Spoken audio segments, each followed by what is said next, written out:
화성 민주시민의 손으로 박근혜 독재, 친박 정치를 심판해 주십시오.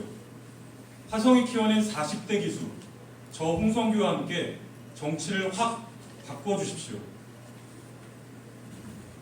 사랑하고 존경하는 화성 시민 여러분, 이번 제20대 국회의원 선거 화성시갑 선거구에 예비후보로 등록한 홍성규입니다. 지금 우리 국민들이 엄중하게 묻고 있습니다. 이게 나라입니까? 이게 민주주의 사회입니까? 지난 민주주의 역사를 깡그리 무시하고 오직 대통령의 입맛대로 역사를 왜곡하겠다며 온 국민들의 반대에도 불구하고 국정교과서를 강행하고 있습니다. 3년 내내 지독한 불통정치에 맞서 곤궁한 서민의 목소리를 전달하겠다고 모인 시민들을 폭도로 매도하는가 하면 엄연히 헌법에도 보장된 집회 시위의 자유마저 간단히 부정하고 있습니다. 노동자들의 대표 한상균 민주노총 위원장에게 말도 안 되는 죄명을 뒤집어 씌워 강제로 수감하더니 기어이 연내 노동학법을 통과시키겠노라 엄포를 놓았습니다. 국민의 생명줄인 농업을 지켜달라며 간곡하게 호소했던 70대 농민이 경찰의 살인 진압으로 사경을 헤매고 있는데 단 한마디 사과는커녕 거꾸로 농업을 뿌리채 뽑아버릴 한중 FTA를 통과시켰고 급기야 값쌀마저 추가로 수입하겠다고 합니다.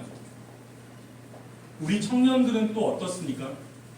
말끝마다 청년 실업을 걱정하고 있노라는 대통령의 말이 무색하게 모든 삶과 희망을 포기당한 20대 꽃다운 청년들이 옥상에서 뛰어내리고 달리는 열차에 몸을 던져 스스로 목숨을 끊고 있습니다.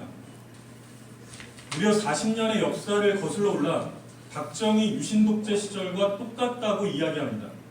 그러나 이런 표현으로도 참담하기 그지없는 현재의 상황을 제대로 설명할 수는 없습니다. 왜냐하면 우리 국민들은 이미 지난 70년대의 국민들이 아니고 민주주의를 쟁취하고 누려왔던 시민들이며 과거로 돌아간 것은 오직 박근혜 정권과 새누리당일 뿐이기 때문입니다. 사랑하고 존경하는 화성 시민 여러분, 저는 오늘 이 자리에서 우리 정치의 희망을 다시금 피워내기 위해 2016년판 21세기 40대 기술론을 제기합니다. 철옹성 같았던 박정희 군사독재 정권에 커다란 파열구를 냈던 것은 바로 당시 야당에서 솟구쳤던 40대 기술론이었습니다. 절대로 흔들리지 않을 것 같았던 철권 통치에 맞서 우리 시민들에게 희망을 심어주고 그 힘을 하나로 모아 새로운 정치의 문을 활짝 열었던 당사자들은 바로 당시 42살 김영삼, 44살 김대중이었습니다. 어떤 정치적 탄압에도 어떤 공갈 협박에도 굴하지 않고 오직 우리 시민들의 편에서 맞서 싸울 국회의원 하나가 절실합니다. 벌써 2년이나 지났는데도 아직도 저를 보면 압수수색 당했던 이야기부터 하시는 분들이 계십니다. 우리 화성에서는 처음 있는 일, 충격적인 일이었다고 말씀하셨습니다. 정권의 탄압이 거세니 조금만 숨죽이며 피해 있으라고 애정어린 말씀도 해주십니다. 그러나 저는 피하지 않겠습니다. 숨죽이고 웅크리지도 않겠습니다. 모두가 피한다면, 모두가 납작 엎드려만 있는다면 이 불의한 정권 아래에서 우리들의 고통만 더욱 길어질 뿐이기 때문입니다. 노동자, 농민, 우리 서민들의 고통만 더욱 가중될 것이기 때문입니다. 사랑하는 화성 시민 여러분, 함께 해주십시오. 함께 용기를 내어주십시오. 40대 기술론을 주창하며 박정희 군사독재 정권에 용감하게 맞섰던 김영삼, 김대중 두 정치인을 지켜주셨던 것은 기어이 함께 찬란한 민주주의를 실현해냈던 바로 그 힘은 우리 시민들 아니었습니까? 존경하는 화성 시민 여러분, 이번에야말로 확 바꿔주셔야 합니다. 화성 발전을 10년 앞당기겠다던 새누리당 서청원 의원이 지난 2년 동안 한 일이라고는 오직 청와대의 지시에 따라 우리 역사를 40년 뒤로 후퇴시키는데 앞장선 것밖에는 아무것도 없지 않습니까? 화성 시민의 민의에는 아랑곳 없이 오직 박근혜 대통령의 친위대 1등 가신의 역할만 톡톡히 수행해 왔습니다. 한마디로 참으로 부끄러운 우리 화성 정치사의 수치입니다.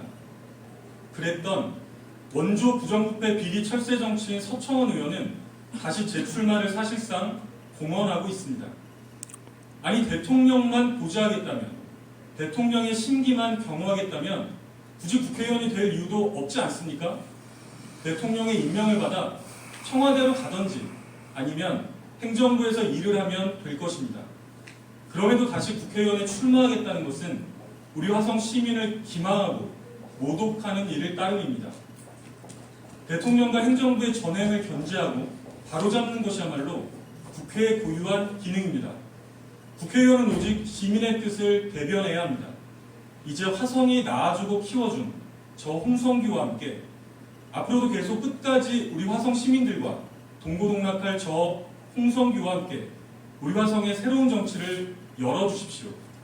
사랑하고 존경하는 화성 시민 여러분, 내년 국회의원 선거는 20대를 맞습니다. 우리 국회도 어느덧 청년 시절로 접어들고 있습니다. 게다가 2017년 제19대 대통령 선거를 한 해 앞두고 치러지는 선거이기도 합니다. 이제 그만 과거가 아니라 미래로, 뒤가 아니라 앞으로 나아갑시다. 끝도 없이 과거로만 회귀하고 있는 박근혜 새누리당 일당 독재에 제동을 걸고 벼랑 끝에 내몰린 서민들의 삶, 파탄 지경에 이른 남북관계를 반드시 바로 잡아야 합니다.